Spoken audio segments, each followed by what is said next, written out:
In this training research update, I want to cover new research on full body split training and how it might be far more beneficial for fat loss than typical split body training.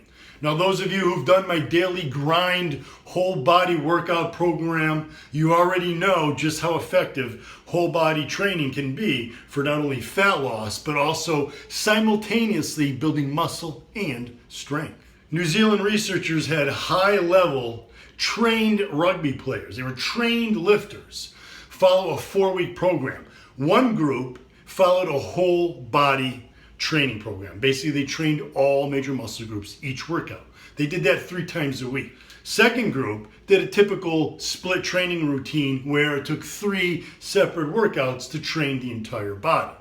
Over the course of the week, each workout program was exact same as far as the exercise and the sets and the reps. Yet at the end of the 4-week study, the researchers found that the subjects following the whole body split training lost significantly more body fat than those doing the typical body split workout program. The whole body split led to a 6% decrease in body fat, while the split routine only dropped about 2%.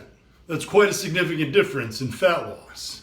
One of the main reasons for this is likely due to the fact that when you train your entire body each workout, you're activating more muscle fibers. When you activate more muscle fibers, you turn on more genes in those muscle fibers. Those genes create proteins that lead to greater fat burning, less fat gain, and that leads to a leaner body over time. Now, another benefit that the researchers noted was the testosterone to cortisol ratio. Now, your testosterone to cortisol ratio is just basically how high your testosterone is compared to your cortisol levels. And researchers use this as an indication that an athlete is in an anabolic state or not. The higher the testosterone is compared to the cortisol, the more anabolic that athlete is assumed to be. After the 4 weeks, the group following the whole body split training had a significantly better testosterone to cortisol ratio than the group doing the split body part training. This again makes sense from a muscle mass use standpoint.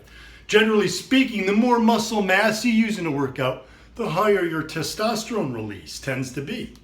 Now, over time, this could lead to significantly greater gains in muscle mass and even strength gains. Now, the strength gains were not different between the two groups, very similar. Muscle mass gains were not statistically significant, but the group following the whole body training did gain slightly more muscle mass compared to the other group. Again, not statistically significant. I just wanted to mention it here.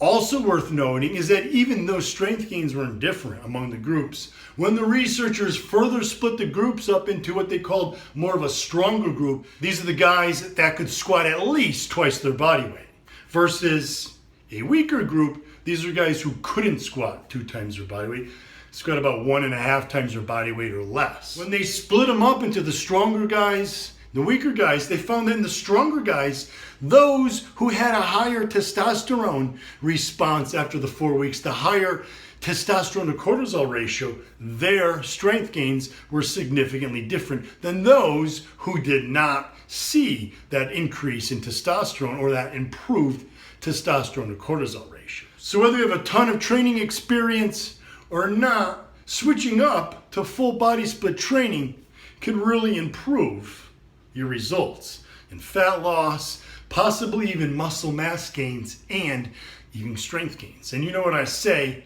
it's always good to switch it up from time to time. Take advantage of full body split training. It's not for beginners, guys. And it gets no easier than following my daily grind program. Ask the Gym Army. Like all my programs, it delivers nothing but results.